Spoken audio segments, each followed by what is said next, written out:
यह कहानी है रामपुर गांव की, जहां पर किसान अपने बीवी बच्चे के साथ रहता था। किसान की पत्नी का नाम रेखा और बेटी का नाम रानी था। किसान के पास एक गाय थी जिसका नाम मोती था। मोती बहुत ही सुंदर और समझदार गाय थी।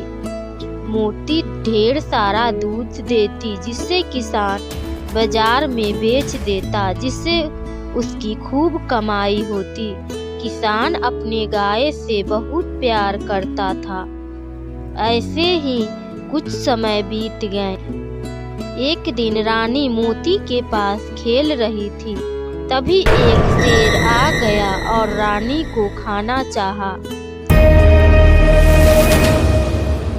तभी मोती सामने आ गई और बोली, हे शेर, अपनी खैरियत चाहता है तो यहाँ से चला जाओ। तुम मेरे होते हुए तुम इस बच्ची को कुछ नहीं कर पाओगे।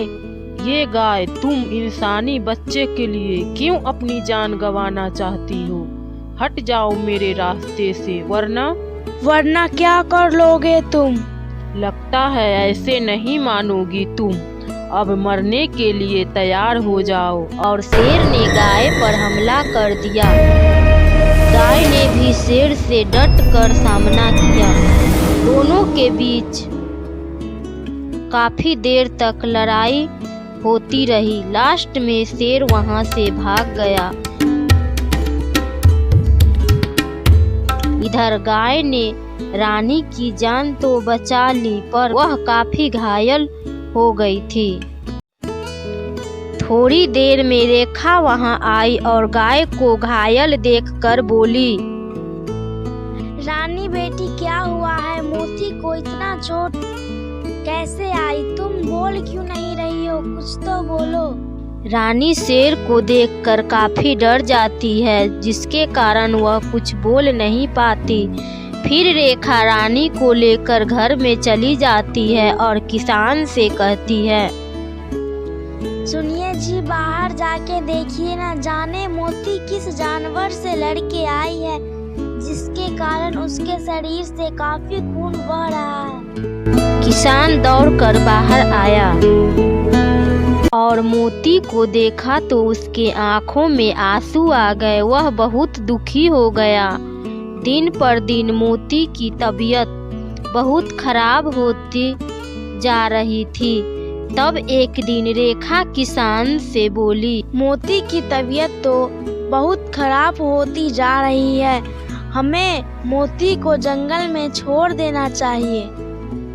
पत्नी के बार बार कहने पर न चाहते हुए भी किसान गाय को जंगल में ले जाता है और वहां से चला आता है। किसान को छोड़ के जाता देखकर गाय को बड़ा दुख हुआ। तभी उसे किसी बच्चे के रोने की आवाज आई। गाय झाड़ी की तरफ गई।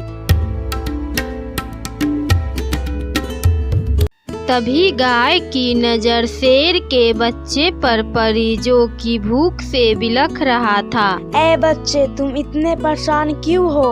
मेरे बाबा सुबह ही मेरे लिए खाना लाने गए थे, अभी तक नहीं आए हैं और मुझे बहुत जोर से भूख लगी हुई है। गाय ने शेर के बच्चे को अपना दूध पिलाया। तभी उसे किसी की आने की आवाज सुनाई दिया। गाय चौकन्ना हो गई। तभी उसे वही खूंखार शेर दिखाई दिया। शेर का बच्चा दौड़कर शेर के पास पहुंचा।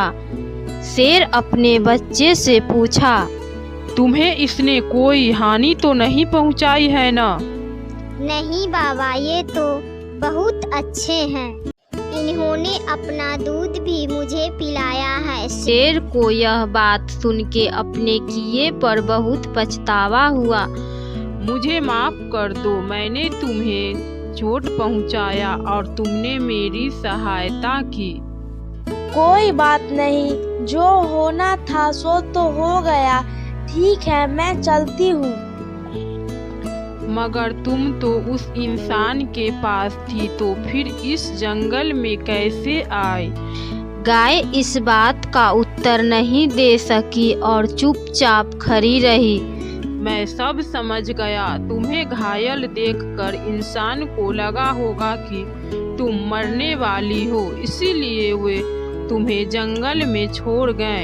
इंसान बहुत स्वार्थी होता, मगर तुम्हें चिंता करने की कोई आवश्यकता नहीं है। तुम हमारे साथ रहोगी। इसके बाद गाय, शेर और उसके बच्चा तीनों साथ में रहने लगे। ऐसे ही कुछ समय बीत गया। गाय का जख्म भी ठीक हो गया।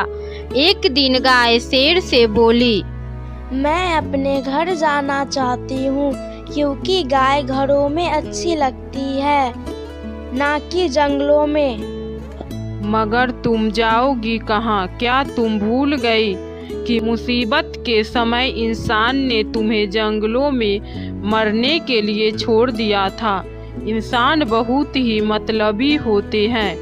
गाय शेर की बात नहीं मानती है। वह घर जाने की जिद करने लगती है।